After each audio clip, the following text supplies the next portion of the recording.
Artists, today we're going to make our own version of St. Basil's Cathedral, and we need a piece of paper with your name on it and your class. We will be working horizontally on this piece of paper. When we make our cathedral, I want you to have between 3 and 4 good-sized onion domes for the cathedral, and you could always draw them yourself, or I have some stencils available for use. You're drawing initially with pencil for just the main contour lines of the building. That would be the dome itself, the main structure of the tower, not all the details. So if I use these stencils, I have room for approximately 3 domes. If you don't want to use a stencil, you could always draw the dome yourself. So you start out with a big, looks like a letter C turned sideways. So I have a C that is sideways, and I can put a dot at the top, and that way I know what I'm aiming for. And then curve it in, and you have your onion dome. Otherwise, we trace the stencils. Once you have your domes, they need to be spaced out because next we add the tower. And when we look at the tower, every section below the dome gets bigger as it goes closer to the ground.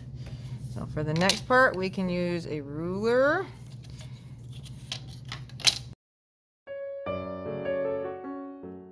And I can make it go out.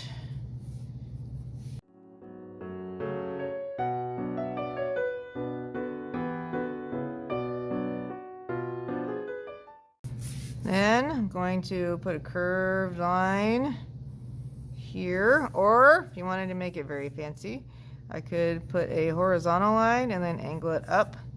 And it looks a little more geometric, kind of like what you see here on the tower. That is your decision.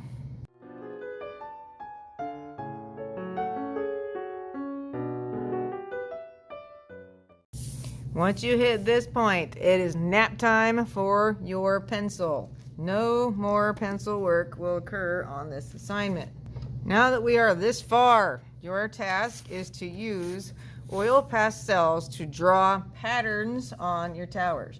We are not coloring everything in because part of this project will involve watercolor paints. So if you want to go through and trace your tower or trace your onion dome with the oil pastel, that's fine. You can draw your patterns on. Now with St. Basil's Cathedral, every single section had a different kind of pattern going on. So some of them had stripes that went straight down, some curved to the left, some curved to the right, some had a checkerboard pattern. Even the sections down below, the patterns are different. Like here we have half circles with one line inside. Here we have half circles with one line inside and a dot. Every single section had its own personality. So that's what needs to happen on your cathedral. Every section needs to have a different pattern happening. And remember, the definition of a pattern is the design repeats. So maybe I want to change it up and put polka dots on one of my towers.